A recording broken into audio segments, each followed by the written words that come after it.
I can't find no music for that ass. Oh, that's Styles. Okay.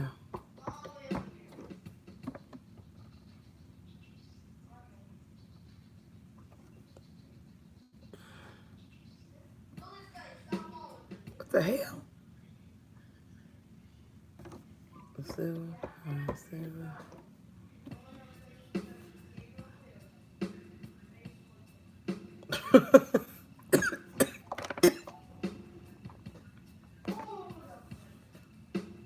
What is the?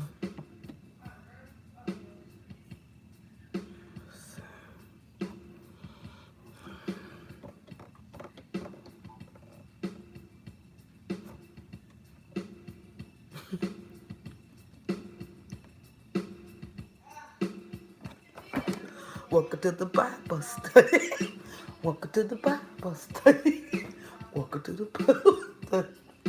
Welcome to the Bible study. Welcome to the Bible study. Welcome to the Bible study. Welcome to the Bible study. Welcome to the Bible study. Welcome to the Bible study. Welcome, welcome to the Bible study. Looking at it.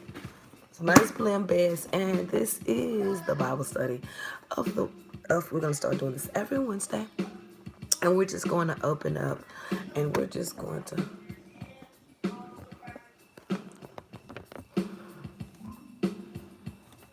Welcome to the room, everybody. Welcome to the room. I'm about to do it like this because I can see it. Welcome to the. Get hit in the head by the. Get hit in the head by the word. Get hit in the head. Looking at it. Oh. So this is what's going on for you. We're gonna wait till about 3 or 4 more people come in, and we're just gonna open up, and I'm gonna give you my interpretation. I'm gonna give you what it means. I'm gonna give you how you can apply it into your life, and I'm gonna give you some steps here. Now this is one thing. If you don't know nothing about this, you need to get a piece of this. Get the word. Get the word. Get the word. No, we're doing it on here. We're just waiting for 2 more people, and then we'll start. Yeah, we're gonna do it, and I'm just gonna open up, and then I'm gonna give you some stuff to highlight if you have a Bible. I'm gonna give you 10 minutes to run down to the Hotel 6, the Snooty Inn, the Piccadilly In and Out, and go get one of them little green Bibles and get your highlighter, or if you have an extra computer, if you have a laptop, pull it up. I need you to highlight a couple of these scriptures that we're going to do tonight. And you're also welcome to bring in scriptures too, and we can all talk about it. Belen don't know everything looking at. Okay, so I don't know what this is. Let's go ahead and cut the cord. So this is what's going on. Waiting for one more person to come in, and we're going to go ahead and begin. Get the Bible study. Get this Bible study. Get you some Bible study. Get you some Bible study. Get your little green Bible. They got one in every sex room. Them little green ones. I mean, you may go outside and see somebody, mama throwing them at somebody. Them little green Bibles be in every room. Sometimes they have these kind of, taped to the table where you can't get it. Just take your little chisel. Chisel it off. And just go ahead and steal it. One more person, and we're going to go ahead and start. This is, ain't even mine. But I guess we can review the Bible. It's like one more person coming up, we're going to start. You can get these anywhere. You can get these from bookstore. Go rent one for the library. Hell, just go put $20 on one. Don't get the Kush, get the Bible. This time, get the Bible. Don't get the Kush. You get the Kush next week. Get the Bible this week. Just get it and let's review it. If y'all want to, we can read it together. We can start from Genesis and take it out along the Revelations. It really serves some tea around here. If you want to do that, we'll do that too, and we'll talk as we go. We'll start with chapter 1. We'll start with the beginning. Matter of fact, that's what we gonna do. We'll start at the beginning. We'll do the first 20 chapters. We can all read along with each other, and we're gonna need that loud ass lady in the back. She the one that be at the church. And she's the one that reads the scripture. This is what she does. When her time comes and she is dressed and ready. Now Joshua. Wait a minute. She be twirling while she be like it's a baton.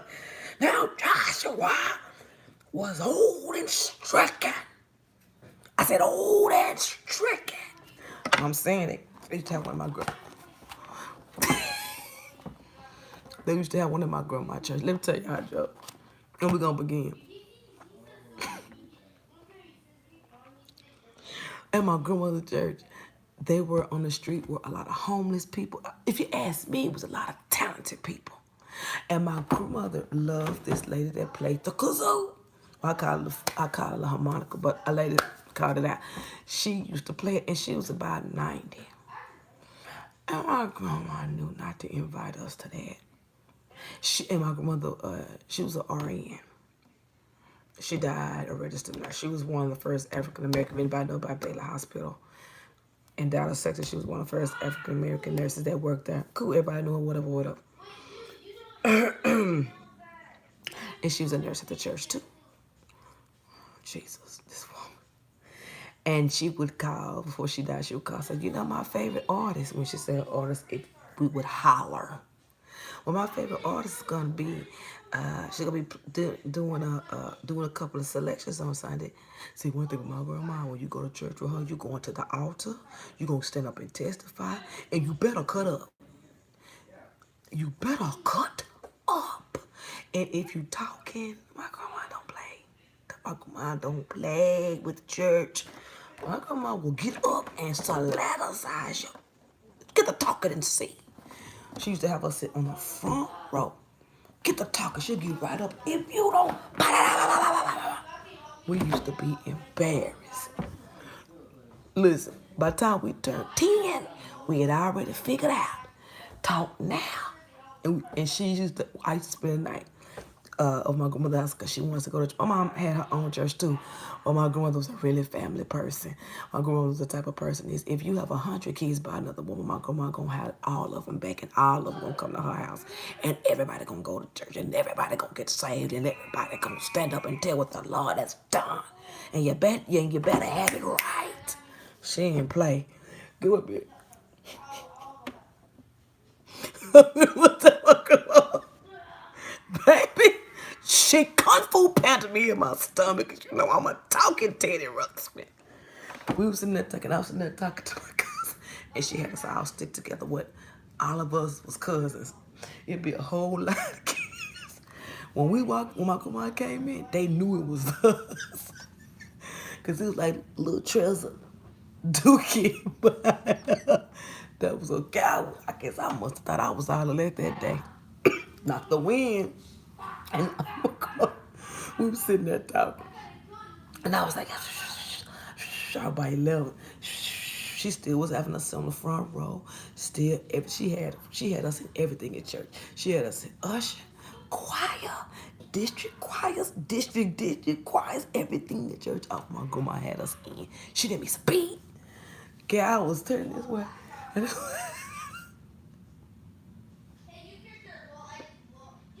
I was sitting there, and I was talking, and I was like, yeah, you know, we should do it like this, because she sat right there on the corner.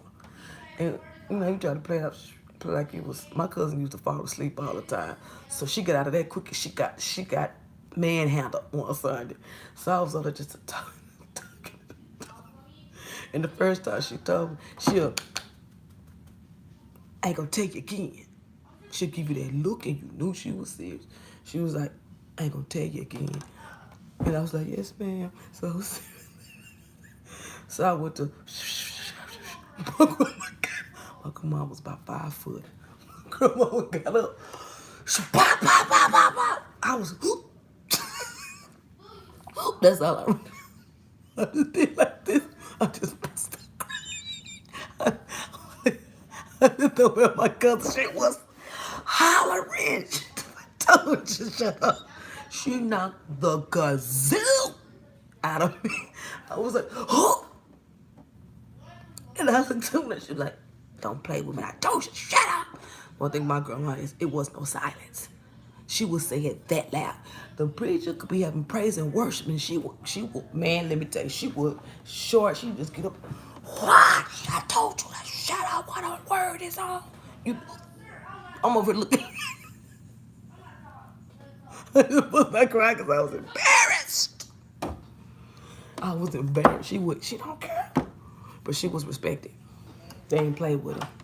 But anyway, so she would say, well, we finna do the Bible study. By the time I finish this story, somebody else should begin. So she went, I ain't gonna name the church that she go to, the church where they had her funeral and everything. And this old 90-something-year-old woman, now, she know not to invite us. Now, at this point, we grown. Me, my mama, my auntie, she know not to invite us to stuff like this because we laugh. And we had already said we will come, but we will find our own seating. That's not something that she was, if I'm inviting y'all, I want y'all to sit with me. At this point, she had made it to the third row, and she had started going to another church. Baby, she's like, I want everybody to sit together. So you already know, I just had my oldest son. I had already told everybody, when we do this, I'm sitting on the edge because the benches are this wide. My grandmother always sat on that end no matter what. And my uncle was right there. My other uncle was right there. My other aunt was sitting back there. My cousin was wherever she was. And it was my mom, my stepdad, and I think it was my other brother, Ryan, that's my baby brother, me. I used to call Braxton, I used to call Brandon Bez. And he was sitting on the end right there. And so, we're going to really like this old lady, but she had us dying. The first time we seen her, I swear, everybody, we was all texting each other. Just don't laugh out loud because she's going to embarrass you. Just don't laugh out loud. Baby, but this one time, the last time, and she's like, and she was real old, and she would really, baby, and pat her knee, baby. I must have been loaded or something that Sunday, because we walked in and sat down, and my grandmother, before we walked in, my grandma was like, you come in, and, when they stand up, y'all don't go to this church, but I want y'all to stand up and say y'all visitors and get what church you go. She was very formal like that. She loved God in the worst way. Don't play with her in that. You're going to get knocked out 2.3 seconds. So we was sitting there, and they were saying next, they already had the choir that song. It was like a little talent thing, but it was on a Sunday morning. It was like a family day. And so, Hambo, have you heard, was next. So I said, I'm sitting on the end. At that point, I was sitting in the middle. I had looked at my aunt. I said, I'm sitting on the end. She was like, mm-mm. I said, I'm sitting on the end. She said, mm-mm, because you laughed too fast. That woman got up there and did, I believe I can fly, and I flew. I laughed. I couldn't help it. That woman, it's like she had a tambourine on her knee, a cymbal between her thighs, and a tambourine in her hand. Baby, she was a one-woman band, and it was hilarious because she was so old, and it was what she was. And when she would do her solo, it would be so dry. So her one auntie, she don't laugh out loud. All you see is her doing this. And she was already there. I flew. That woman got up there. I was out of there. I said, don't invite me. I said, I'm not coming. If you invite me to this, I'm telling you, that lady makes me laugh. And see, the bad part about it is, the lady, right where this camera is just about where she was standing in front of us. So that made it worse. Because I'm up here like this. If she hit one more note, I'm out of here. That woman was... And these little symbols...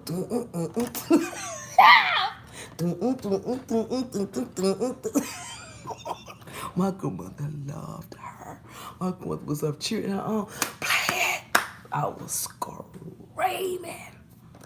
screaming. It was, this woman had cymbals. And then when she really got into it, the boy tried to do the drums with it. That's what made me really laugh. Because she was doing all the way. Wait a minute. I was over. So this 12 people, it was funny. It may not be funny to y'all.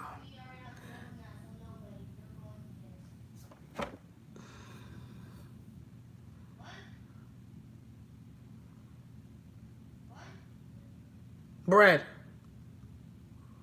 girl, look at.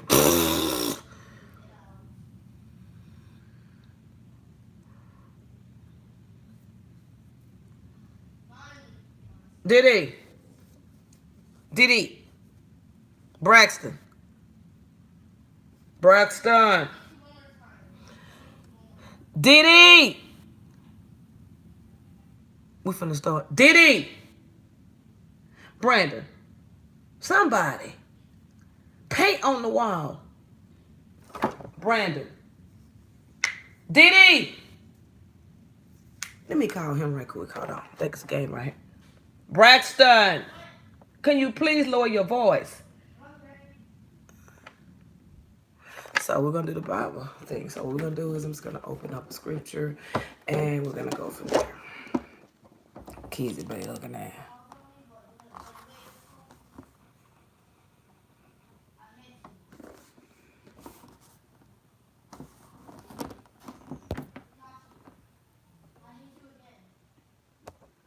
Oh, there's a lot of people in here.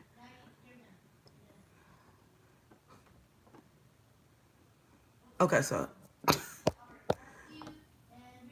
okay, I guess so. Yes, 11 people. My hallelujah, God said, "Let there be light," and so it was.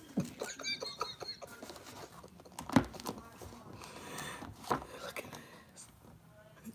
So let's find something. Uh, let me go to Psalms because.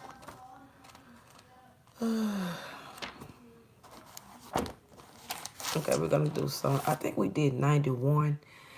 Oh God, we good. I did 91. If you got a chance to look at the reading I did for a lady, and let me tell y'all, she didn't like the reading, so I deleted it and gave her a little stank. I had already gave her money back. She didn't appreciate me putting her business out. That's what was said.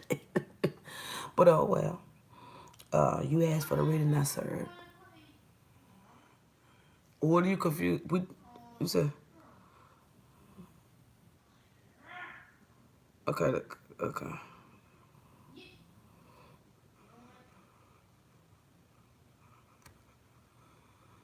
Yeah, so if you was there, we talked about inheritances. We talked about girl. Okay, I know. Girl, crazy. Wanted me to do other than what she asked me. Wasn't gonna go. I already tell people when you get ready for me, it's not gonna be like this YouTube sharpies. I go into your life and I try to go. I ask to go into you. That's the first thing to be in my head is their life. What can help them?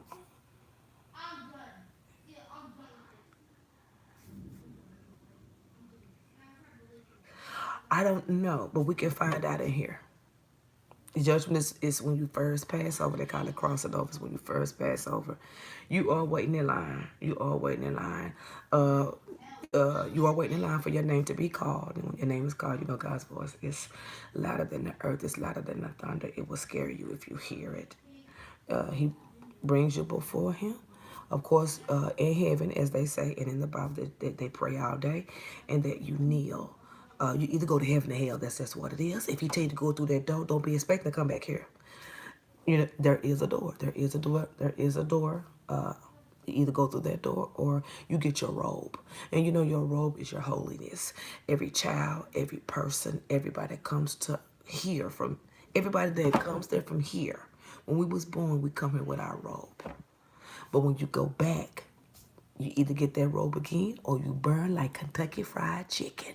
That's just what it is. Your robe is your guarantee. That's your robe. You do get keys to your own mansion. I wanted to say something right quick too. You live forever, and it's different than here. Everything is different. It's not people say, "Oh, it's just like reality." That's the devil talking. It's nothing like this. It's nothing like this. It's nothing like this. You are judged. You are judged based off this, not always your actions. Your actions, or your actions can be judged with this, if they're actions that are genuine. You know, we don't know our thoughts. These people tell me they can read this person's mind, but yet you inaccurate. But we're not talking about that tonight, and I could be wrong about that. But from the stuff I've seen, Yeah, of course. That's what I feel too. And I do feel like when you die, it's your time. Do I think people say you pick and choose your date and time? How could you do that? How could you do that if somebody is the orchestrator of what you do? And I was this something came to my mind today about when people say if it was meant to be, it was meant to be. It was already orchestrated. You can't fight it. Here, you cannot fight it. You cannot go against what's going to happen. It's no such thing as good or bad. It's how you take it. It's how you look at it. Do you learn from it? Do you grow from it? Depends on your background. Everything you see ain't bad for you. It's the way you look at it. I mean, one thing, we don't have a memory here. Because if we did, we would know what to expect. We would know what this would happen. We would know when we would die. You see what I'm saying? And that's not what something he wants us to do. So we will be able to be judged based off us not knowing anything. Just almost like going at it raw. Just to see what your intentions are and how you going to do it. Do I believe that everybody here is to learn something? No. It is what it is to me. It is what it is to me. That's how I see it. Whatever you do when you come into this life, you started early. You just don't recognize it. Maybe until you get older. Everybody has a purpose. Everybody has something that they are good at.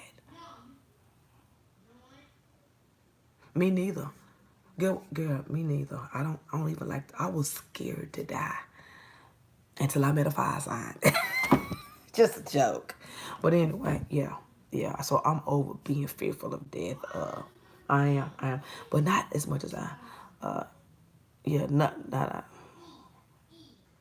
yeah, I don't think that you can plan everything. Now, do I believe that people have gifts?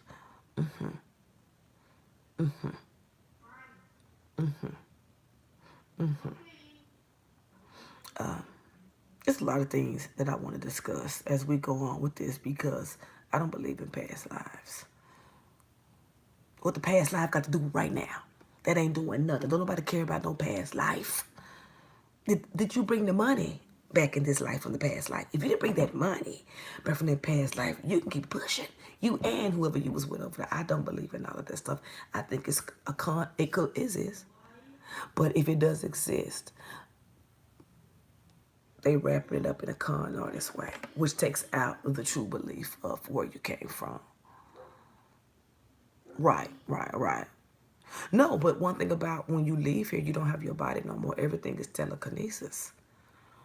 It's all here. Like you speak with no voice. You're an energy. You're an energy. You're no longer if you ever notice, I don't know if y'all ever noticed, but just pay attention to your dreams. You're not using your mouth. You're talking with your mind. Yeah, but yeah, I'm not gonna talk against religions though. Of course, they've been talking them last days since the last days, but definitely we are. You can tell by the weather. You can tell by the weather, and you can tell by the children that's coming in here. And but life has been a cycle. Like since I was young, the same stuff been going on. That lets me know that you either gonna grow here or you gonna die. Everything is the same. This racist stuff, you know what I'm saying? Black, this man, that been going on for years. It's just a cycle, and it is a circle of life. It is. That's why people always find you something to do. The murders, all the same stuff. It's been going on for years, since the 80s.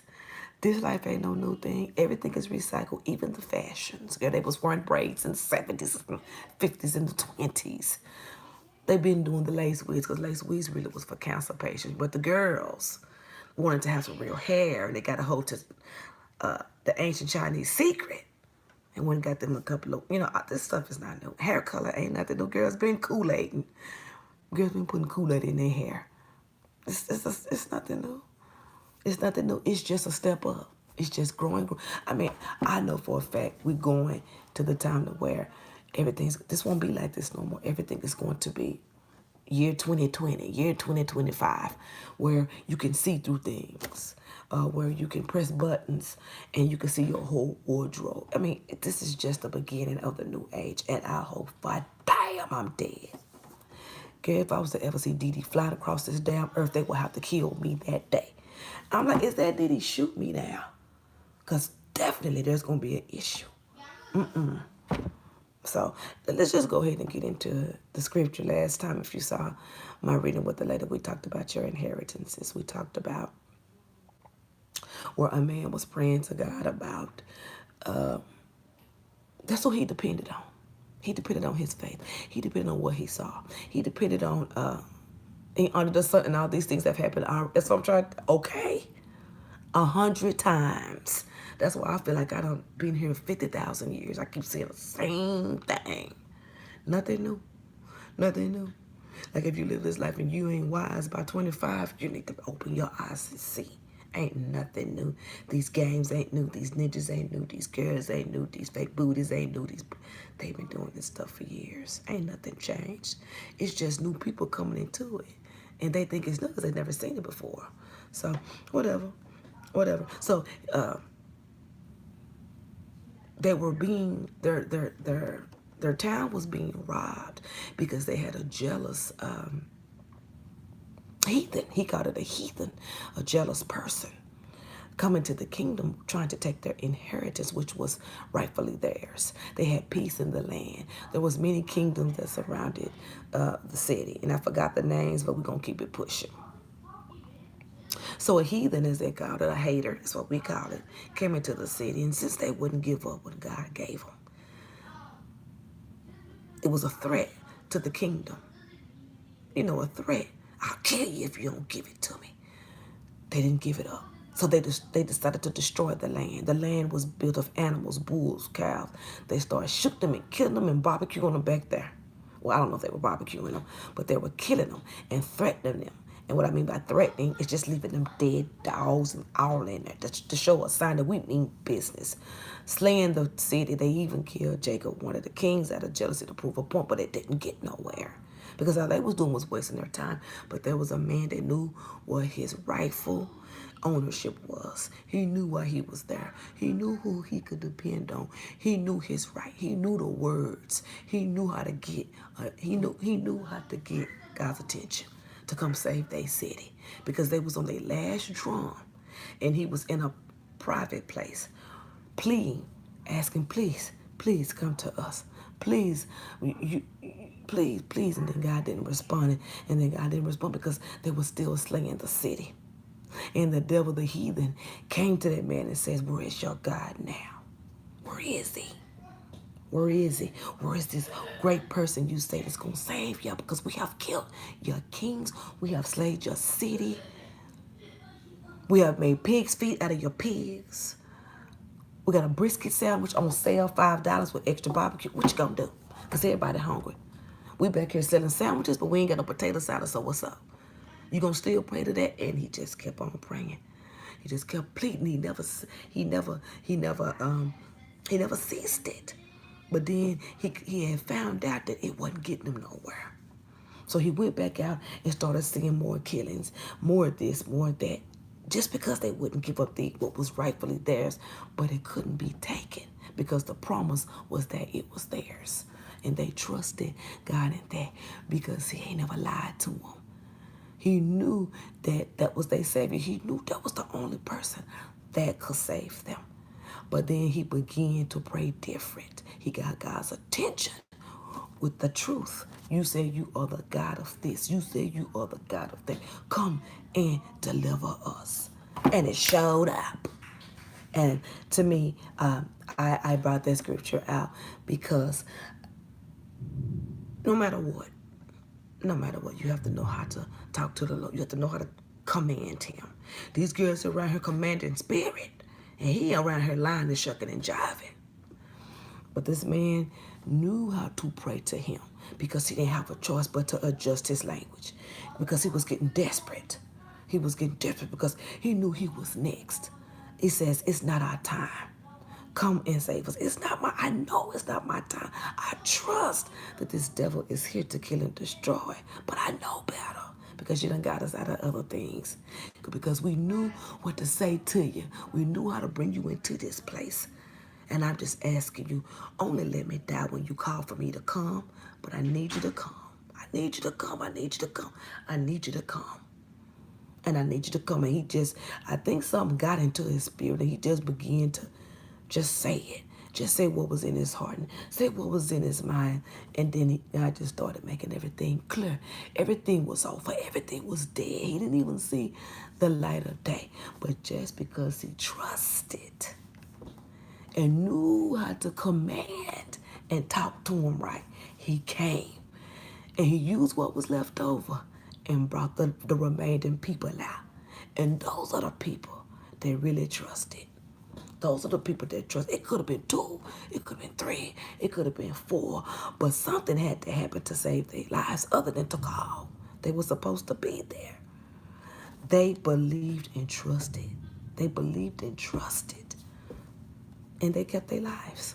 And they kept their inheritances. And they had it in their heart, even if that heathen came and took it, it was still here. So that means they're going to get it back in a different way. And he was going to protect them even more. So that was my message there about whatever is yours. Keep it, but learn how to save it. Learn how to talk to God. This is what I want you to do. But don't tell him, I want you to do this. I want you to do that. You have to command it. You have to speak his language. You are the, it's in the Bible, Psalms 94, the first chapter is 93. I think that, not the one, I think that's it, but that's the one we did. But anyway, you have to know how to talk to him if you want him to come in. You just can't be trying to be lazy, talking to him like you're talking to your kids. Look, I need a new car. What you gonna do about it? That's greed. I need these new shoes. They're $100. I only got $75. What you gonna do today? So what I need you to do is, when I get to this register, I need you to come through. Who you talking to? You gotta ask for financial blessings. Because God don't bless in increments. He does an overhaul.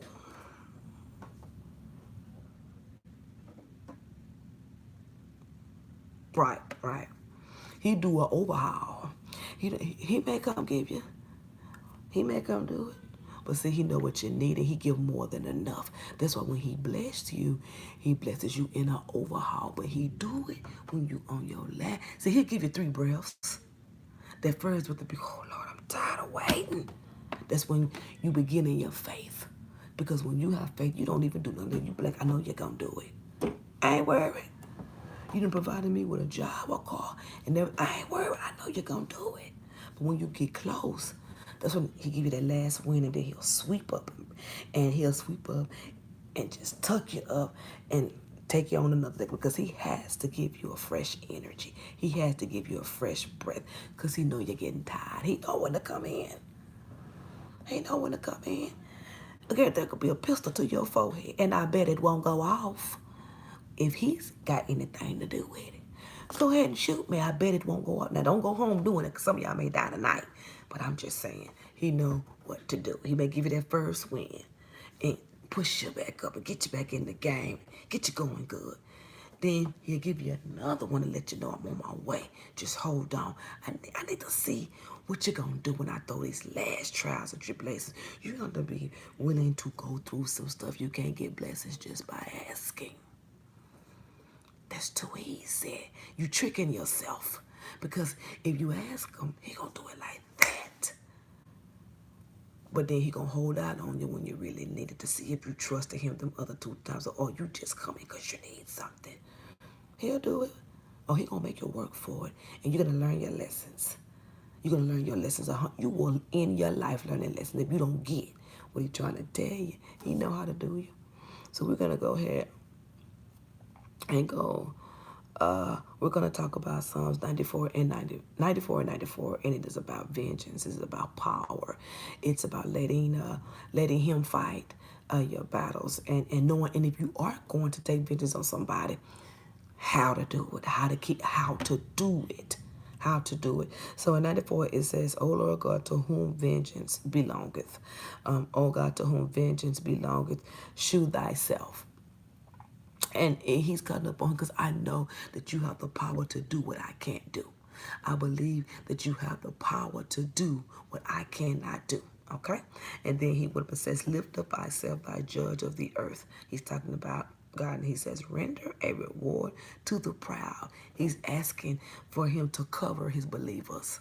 For the people, he's asking for him to cover it, but he's really talking about himself. He needs something. And then he went, how long shall I utter and speak hard things? That's sin. mocking, bad thoughts, negative thoughts, things that we go through everyday life. And he is asking for relief because he said, render a reward to the proud. And he says, how long shall the wicked triumphant? How long I'm going to see all these haters winning? How long I'm going to see her as dirty as she is? How come she keep coming through? How come she keep getting, how come I got to sit and wait? How come I got to be jealous on the inside? How come I got to be humble on the inside while I'm watching these people? Just jealous while I'm watching these people get houses, get cars, get prosperity blessings, get this, get that, get husbands, get unexpected money. How come you keep blessing them? I've seen the things that they have done. They don't deserve it. Bless me. I know what to do with it. Desperate. And then he says, he says, they break in pieces thy people, no faith. He says, O Lord, and afflict thine heritage. Afflict thine heritage. You know, bloodlines. He's talking about bloodlines. He's talking about his whole entire life. Bloodlines are the things that have happened in his bloodline. This man is in need of something, and he's pleading. He's pleading. He's telling, I already know what's going on. He's pleading. He's telling him his history. These are the things. My heritage has been stricken. I'm watching these haters run their mouth. All of these negative things. Why are they keeping me mental? Why are they keeping me from seeing the light of day with you? How come I can't see in my life what you're doing for me? But then he need to pay attention because he ain't doing nothing but complaining at this point. But he's hurt. He's hurt. And he says, how long shall they utter and speak hard things? People talking on you. People saying bad things. People saying one thing in their heart and doing another thing. Being evil but showing positive actions. And he says, all the workers of iniquity boast themselves. Well, we all know what that means. He's complaining about the world. He's complaining about what he's seeing. He's whining. He wants more. And he's wondering why he has this jealousy in him. Why do I have to keep seeing them win? Why do I have to see these people that talk so wicked just make it out? And I've always praised you, and I've always lifted you up, and I've always had faith, but yet I am struggling. Why?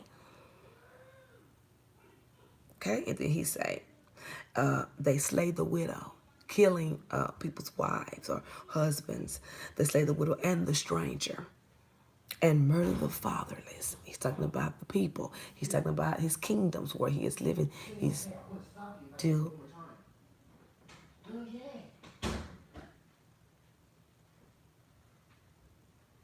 What was that? Who talking that loud up in here? Diddy. I'm telling you, me and Brandon gonna end up boxing, but I'm gonna let him make it tonight. And he's talking about the different things that people have done to people, but yet he's still doing the same thing. He says, yet they say the Lord shall not see. He doesn't judge. And he says, neither shall the God of Jacob regard it. So he's talking about his father, and he's talking about God. He's talking about Jesus and God, how they don't judge. Why are you allowing this? Why you don't see nothing? But yet, I feel like I'm being punished. But yet you see that, taking things personal, low self-esteem. And he says, understand, ye brutish among the people, and ye fools. When will ye be wise? Change your hearts, change your minds, change how you see things. He just wanted all these things to stop. And he says, he that planted the ear shall not hear. And he says, he that informed the eye shall not see. Just talking about, he's just really still complaining. To me, he's still complaining. You know, they say stuff, but they don't hear themselves talking. They looking at people trying to do things and murder people and judging people, but yet they can't see. He says, he that chastises the heathen, the devil, the evil one, murderers, killers, things like that, shall not shall not he correct? You see what I'm saying? That non-judgment. You see them doing things while you're not getting on their butt. You're supposed to be God. You're supposed to be the person that put people in their line. You're supposed to be the person that grant. Why are you letting these wicked people be blessed? He says, when will ye be wise? Talking about himself with that too. He says, no, the Lord knoweth the thing he trying to tell God what to do. He said, the Lord knoweth the thoughts of man and that they are vanity. You know all about ourselves. Why aren't you changing this? Why aren't you making them wise? Why are you not seeing their wicked ways? They're tearing things up. They're killing. They're messing with widows. Strangers are coming in the city, getting all buck while they twerking by the furnace. They're doing all kinds of stuff. Why can't you see this? Why can't you judge them and bring your wrath down so things can be cleared out so I can get mine, basically? He says, blessed is the man whom thou chastisest, O Lord, and teaches him out of the law. He want him to come and get the people straight. He want him to come and put people in their place. But who is he? Who is he to tell somebody what to do and how to do it? He says that thou mayest give him rest from the days of adversary until the pit be dug for the wicked. Okay, still judging and still begging. He said, for the Lord will not cast off of his people, neither will he forsake his inheritance. The same thing he just delivered another kingdom from. Because of that inheritance that he promised them, he blessed them in that. But only through their faithfulness. Only through their faithfulness. What did you say to him? Lower his voice. Oh, okay. You got kind of crunk. He says, but the judgment shall return unto the righteousness, and all the upright in heart shall follow it. So he says, if you come down here and keep your commandments, if you come out here and straighten out the wicked, and let them know when their time come, that they will fall in the pit. The people will follow your word. The people are not doing what they're supposed to do. They all out of hand. They whack. They writing with number 2 pencils. They doing everything wrong. When are you going to come again? He says, who will rise up for me against the evildoers? That was embarrassing. Or who will stand up for me? You see, I tell you, he's doing everything right. But he's seeing everybody be blessed by him. He's seeing wicked people. He's seeing rapists. Everybody is doing good but me. I do what I'm supposed to do. I do what you ask me to do. They don't do nothing. But yet they're happy. They're walking around. Put them in their place and bless me. So you asking got to be biased. He says, unless the Lord, he says, unless the Lord had been my help, my soul had almost dwelleth in silence, alone, alone, alone, alone, feeling alone, sadness, alone. He's alone. He's definitely alone. He's wondering why the judgment hasn't come down on the kingdom. He's wondering why I'm seeing this and I'm seeing that. If you come down and put them in their place, then you can see me for who I am. And you can see that I'm loyal and I'm faithful to your word. They ain't faithful to nothing. And they getting all the prosperity. But yet I'm sitting here alone in my cave and you just don't see me. You just don't see me. I do good. I do what I'm supposed to do. But everybody's getting but me. That's what he's saying. He says, when I said my foot slippeth, thy mercy, O Lord, held me up. So he does have faith. And so now he's going to the point to where he's telling, I know that you're going to do it for me. Remember when I fell and you lifted me back up. Remember when I was depressed, you put me back on my feet. Remember when I didn't have a dime in the pocket and you had somebody knock on my door and just show me some love. I know that was you. I'm still faithful, but I don't like what's going on. I can't help I have this jealousy in my heart. I'm human, but I'm alone. I want those things, but I want them from you, and I want them to last. And he says, shall the throne of iniquity have fellowship? He's talking about the church. And he says, with these which frameth mischief. But he's talking about evildoers, people that do things fake, people that come to church and aren't real, people that walk into places and say, oh, I love the Lord. And right here, excuse my language, right here, sticking everybody. Being wicked. Well, witches and just being wicked, not following the peace. And he follows the peace. They don't do what I do. They don't serve you like I do. They don't believe in you like I do. They don't carry the faith like I do. But yet you are blessing them. Why? You held me up before. You came for me and you put me back on my feet. I want more. I just don't want to be held up.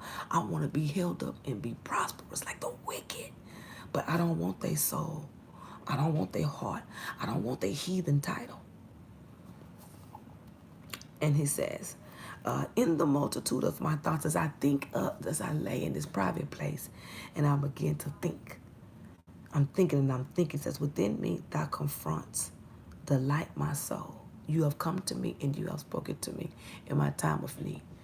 You have faced me when nobody else has faced me. When I was feeling down and I was in my many thoughts, you came and delivered me with a word. So there's peace in this also. He says, shall the throne of iniquity. Okay, he says, they gather themselves together against the soul of righteousness, and condemn the innocent, blood killing people. Saying, I'm the preacher, I'm the priest. You have to do what I say do. You do what I say do, but yet they're killing people, raping people, doing things, but yet you are blessing them. I'm telling you what's going on in this kingdom. I'm alone and I'm faithful to you. And they have betrayed you and your word. What you gonna do? He says, but the Lord is my defense. He's lonely. Okay, he's lonely and he has nothing. Because if he had something, he would be complaining about what the wicked have. Jealousy. Even though it ain't right, he was jealous. And he's asking, I'm not asking for you to bless me in the same way. I'm just asking you to do work, Snooky. That's all I'm asking. Do work, Snooky. That's it. Because I believe in you. I know you my solitude. I know you my rock. I know you my refuge. I know you are a deliverer. I know you are the person that's going to do it. But I'm tired of waiting. Because before me, I'm seeing all of this. But I don't have it. Why don't I have it? Why don't I have it? And he says, and he shall bring upon them their own iniquity and shall cut them off in their own wickedness. So he started to talk to God in a way that he understands. And he shall bring upon them their own iniquity. Make them face their problems. Put it in their face. Bring on trials and tribulations to make them learn. To make them be stronger and to make them be wiser in their decisions. And shall cut them off in their own wickedness. All the evil things. All the things that can cut them off could be death, could be jail, could be anything that is teaching a lesson. And he says, yeah, the Lord our God shall cut them. He just kept saying, you do this. You allowing, but you do this. I know you do. I know you cut the wicked off. I know you do this. Heal the land. Heal the land. Because I want my blessings. Because you can't be in a dormant place and be blessed. You could be the best. Hallelujah. Thank you, Jesus person. But if the place is dry, everybody is dry. I don't care if you praying 100 prayers. If the place is dry, you're going to dry up too. But you just got to do what he do. Know how to talk to him. Know how to present the word. Know how to get what you want. Being faithful to what he say he gonna do, even though it looked like it's about to just shut down. He was faithful. He was faithful because he brought it out in word. He says, oh, come let us sing unto the Lord and let us make a joyful noise to the rock of our salvation. Praise and worship. Bring your praise and worship. Ring the halls with your smell and your essence. Bring yourself, bring your power, bring your spirit here so I can be blessed. Ain't nothing moving. Everything that's here is of wicked. It's not of peace. It's worldly. It's not what you bring to the table. I want what you bring to the table. But first, clean this place out. Make everybody whole again. So when one get blessed, we all get blessed. And it's under a union. It's under one union. And he said us, and he also said, let us come before his presence. Let us praise him. Let us eat. Let us be fruitful. Let this place be a house of God. Let this place be a place of deliverance. And make a joyful, praise and worship. And sing and rejoice in his word. And he says, for the Lord is a great God. The Lord is a great God and a great King above all gods. I thank you. I praise you. I know who you are. Show us so I can get my blessing. Show us because I want what's following it. I want what's following it. He says, in his hand are the deep places of the earth, and the strength of the hills is his also. The whole land. I need you to do your job throughout this whole land because I want to be able to walk in the fields with no shoes and not get cut. I want to be able to drink wine and be merry. I would like to drink water and not choke. I just want it to be perfect, basically. And I want you to ordain what we do so I know no harm will come to anybody. He said, he just talked about what belongs to God. He know how to talk to him to get him to do what he asked him to do. The sea is yours. And he made it, and his hands formed the dry land. You are the king. What you waiting on, king? So he caught himself trying to challenge, but he's using the right words. He's using the facts. He know how to talk to him. The sea is yours. The land is yours. The house is yours. The car is yours. Whatever I own is yours. Possess the land so we can come into union with you. It's falling apart because you're not here. They have come against your word. They're doing whatever they want to do, and yet they're still being blessed. But I pray to you, and it seems as though I'm only getting seeds because I don't know nothing else but what you have blessed me with. And it seems small in the hands of the wicked. Seems like they're doing better than what you blessed us with. Come back and renew this city. Come back and renew me. Come back and renew my family. Come back and renew my life. I want what you got for me because I know if you possess the land, everything that you possess is mine too. Only if I believe, though. Only if I believe. That's what he's saying. And he says, and he's talking about worship. We talked about that. He says, for he is our God, and we are the people of his pasture. And the sheep of, he's still talking about the same thing. And he says, you own this. Come to us. Come to us. We want to hear your voice. We want to hear you speak. We want you to command this land. We want you to gather up this respect. We want you to speak. When you talk, they're going to listen. They will salute because they know you when you come here. It just seems as though you've been gone so long and they've got out of hand and you need to come back and re-deliver the city. So the perfectness of it, so the blessings can come.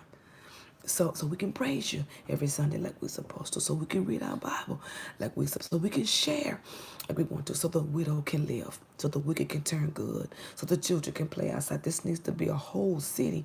And we asking you to use your power because you just need a little small. We just need a little bit because what you possess is greater than this city. The sea, the land, everything. We just want a little touch. We just need a little redeliverance from you so we can know who we're supposed to serve in this city where our blessings come from. And he says, harden not your heart as in the provocation and as in the day of temptation in the wilderness. He's talking about before you come into your Christianity, the kind of things that you do. That he's starting to see those provoked things. He's starting to see those temptations. He's starting to see the things when he was in the wilderness. The wilderness is, I'm just going to say, smoking, drinking, all that kind of stuff. Okay? And he's saying that I'm not coming to you complaining, which to me it sounds like it. I just want you to hear me out. It just seems like the people in the city want to do what they want to do. They only see one way. They've turned. They've turned. They've turned. They've turned. They've turned. And what you gonna do about it? Basically what he's saying. He says, you've tested me. You've tested me. Where are you? Your fathers have tested me, and they've seen, and I've proven my work. And they knew I was honest. They knew I believed in you. They knew I'd go do what you tell me to do. If you told me to go down the street and do 10 jumping jacks in front of the liquor store, I did it. I did it. I didn't care what I looked like. I didn't care who was watching. They care who's watching. I didn't care. I did what you told me to do, and I did it. I didn't complain. I didn't harden my heart. I didn't say, I don't do that. I did it. I did it. He says, 40 years long was I grieved. He's still lonely. He said, with this generation, and said, it is a people that do err in their hearts. I don't know what the err means. And they have not known my ways. I'm lonely here. They don't know me. They don't know the work I've done for you. They look over me. They do what they want to do, and they look over my greatness. They look over that I know you personally. They look over that you know my heart and where I'm coming from. They look over the fact that I'll go out and do what you tell me to do, and I don't complain. I'm being laughed at. But yet when you ask me to do it, I do it. I do it. I do it, and they walk over me. They don't pay attention, and they have casted me out because I am here lonely. And I'm coming from my heart. And I'm telling you, I'm proven by you that I can be delivered. I can be delivered. I can be delivered again. It's been 40 years. And these things have been going on. I can be delivered. I can do what you asked me to do. I want to be a part of the prosperous camp, with a solid heart and a will to do what you asked me to do. You have the wrong people in the position to play and to win. You have the wicked people in high positions. You have the wicked people making money off your word, but I've served you this long time, and yet I've stayed faithful to where you have kept me. You've kept me in solitude. You've presented yourself to me. You've spoken your word to me, but yet you've kept me in this position.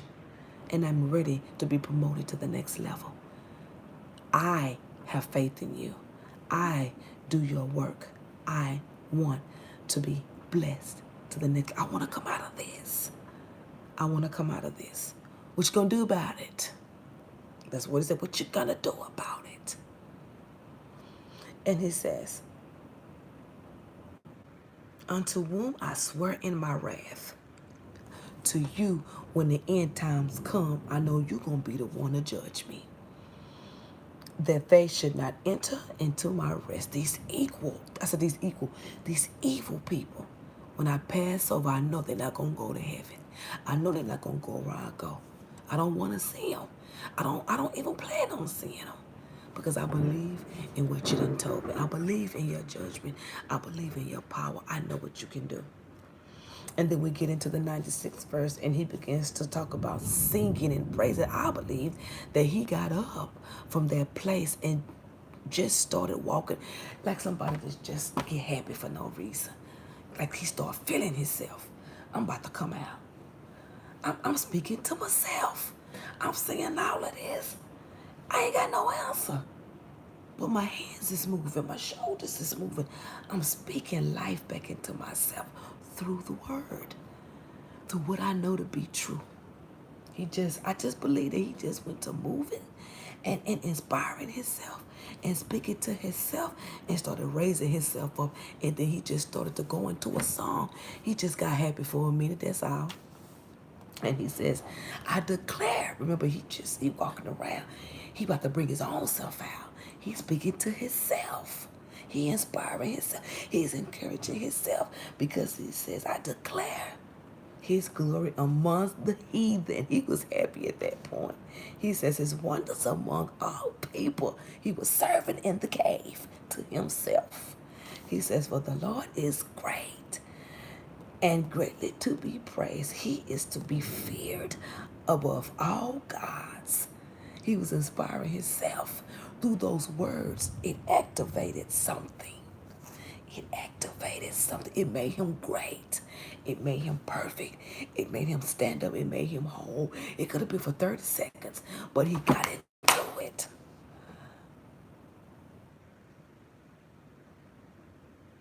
Oh, who is this? Oh, Lord, who is this? In his hands, I could see him just, the Lord is great. Just bringing himself out on his own. He may have thought that he wasn't being brought out, but it was working. It was definitely, but he used this. That's why we tell him, use your mouth. He was using his mouth, and it brought him his own deliverance. God was there. He just sat back and said, work. Go ahead. Tell me what I did. Tell me what I'm going to do. Tell me what I've done for you.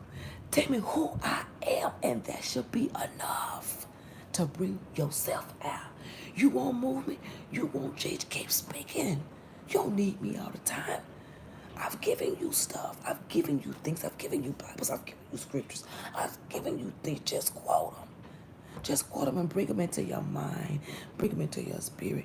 Bring yourself whole. And that's what this man was doing. He was bringing himself out of that hole through his remembrance, through what he know God has done before. And he just began to just shake it off. And he started to sing, and that brought him even greater praise. And then he just started getting happy and said, look what you've done. Look what you done for me. Look who you are. And he just got, he just on the cave quick. And he said, he says, for all the gods of the nations are idols. They want to be you. That's why the city is wicked, because they're praising idols. Tarot cards. I read tarot, but I'm going to speak on tarot cards. Idol gods, money, gold, wine glasses, hair pendulums, gold, riches, everything. Everything to replace you. Everything to replace you. But the Lord made the heavens. That was enough right there. The whole cave should have been shook up. That was enough. They do what they do. But you open up the heavens. You can make it rain. You can do it without even having to look at no idols. All I got to say is one touch. All I have to say is just bless me. That's it. And you will open it up and bring it out only through my belief system. They got to go over there and put juices on stuff. Dance in circles. I ain't got to do that. All I got to do is go into praise and worship and deliver myself. You done did it already. I just got to believe. He's just chatting. He started off low, but he went high. And he said, and he also said, honor and majesty are above him. Strength and beauty are in his sanctuary. Peace and love. What is true beauty? This is what you have given to me. True beauty. I sit here alone with nothing. But I'm thinking about what you own. Because you own it. And if you're my father, I own it. We are together in this. I'm asking. That's what he's doing. He's still doing it. And he says, give unto the Lord. And all ye kindreds of the people, give unto the Lord glory and strength. He's not talking about money. He's talking about deliverance. He's talking about ushering in praise. He's talking about clapping your hands, raising your hands, stomping your feet, getting into it. Because here he says, glory and strength. That's for free. And he says, give unto the Lord the glory. He was excited at this point, probably jumping all over the place. Glory due unto his name. He says, bring an offering and come into the courts. The offering could be praise. The offering could be, they call it a sinner. The offering could be, thank you, God. The offering could be $1. The offering could be, look what you've done. Because he don't need nothing. He got everything. That's all you could give him is your faithfulness. That's all you could give him is your praise. That's all you could give him is a prayer every night. That's all you could give him is passing over his word. Here's a little pamphlet. Do a prayer. Let's pray together. Everybody don't do it, but those are the offerings. Passing the buck. He says, oh, worship the Lord and the beauty of his holiness. Fear before him in all the earth. Possession. He's talking about possession. I know you possess. So I possess. I'm bringing myself out of this through your glory. Give unto the Lord the glory due unto his name. It says it here. So he's stating facts all day. He says, say among the heathen, the wicked, the evil, that the Lord reigneth. Say it to their face. Call them out. Let them know where you stand. Say among the heathen that the Lord reigneth. You won't win. Even though it looks like you're looking at them getting, you don't know what they got going on. Who knows why he was sitting in that cave and he had to bring himself into a praise and bring his own self out of his situation. He had to really get into it. Because by this time, he was into it. And he was commanding. He was possessing. He possessed what he said. Get up in their face and tell them you are wicked. And the Lord reigneth. You won't win. These idol gods, these possessions, this witchcraft, whatever this is, you will not win. There is a time that it will stop. And he says the world also shall be established, that it should not be moved. Wherever he put you is where he put you, and that's where you're going to stay. If God put you somewhere, it's because you're supposed to be there. There's no mistakes. Even if you're sweating, choices make the difference. But if he put you there, stay until he move you. Stay until, it's something there. Stay until he move. He said he shall not judge the people righteously.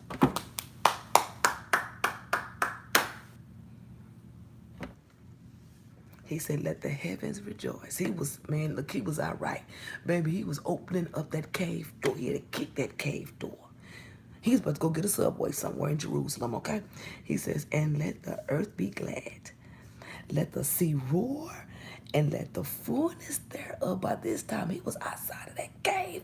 And I do believe that he was going in circles, just rejoicing, being thankful for his humbleness and his brokenness, because he knows how great he is here.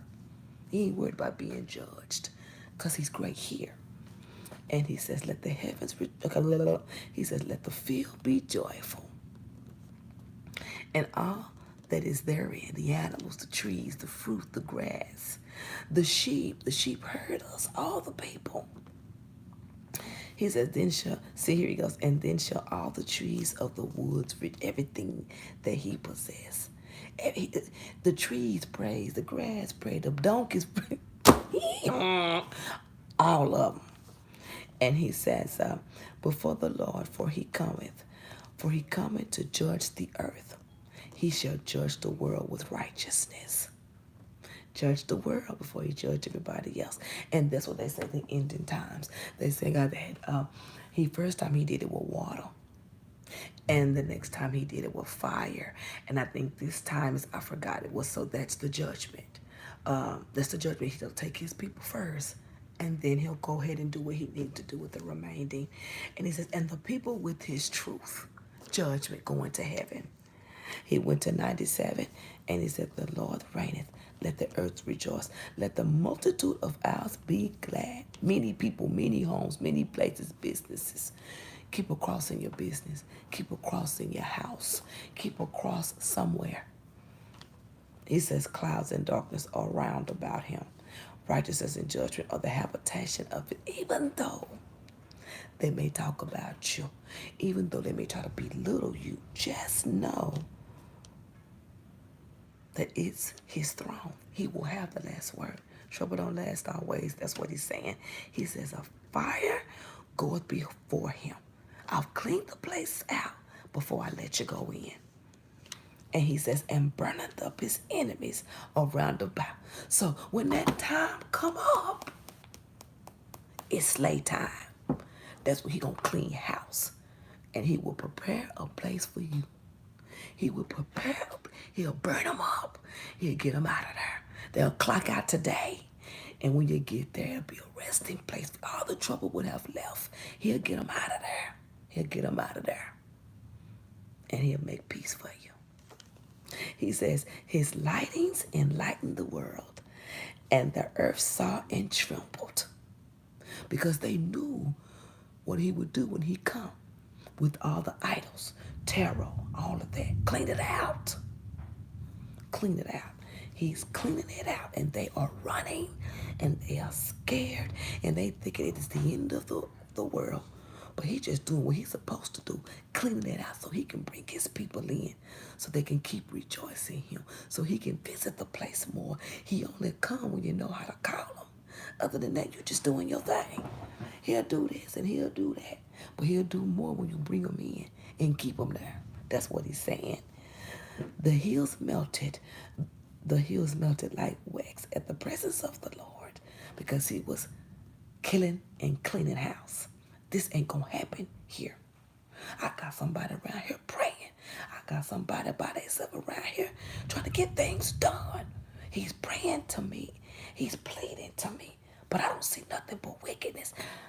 How do I get to this man? Where can I find this man that's pleading to me? I can't see him for the wickedness. Who's calling me? Who is calling me? Who's calling me in this land? Somebody, one of my people is calling me. But I can't get to him because the wickedness is everywhere. So just let me clean this BI out right quick and let me find him to see what's really going on. So he began to do the land. It was so hot in there, the hills were melting, the people were melting, the idol gods was melting. He was looking for this man that was rejoicing and telling about what he can do. I love it. He says, confounded be all that serve graven images, death, mediums, praying to dead people, telling people mediumship and stuff, talking to the dead. That's what he's talking about. Killing them out too. Oh, this is a good one tonight. I'm going to keep pushing. He says, confounded be all they that serve graven images. They boast themselves of idols. Do you understand? Witchcraft, tarot, all those kind of things that keep you from seeing the real vision. Worship him, all ye gods. Worship him, all ye gods. So right here in the Bible, as we say, they say they got this and that and that and this. But this man said, confounded be all that they serve graven images. Get ready to be embarrassed. That boast themselves of idols. I'm the greatest at this. You know, this told me this. My dead daddy came to see me.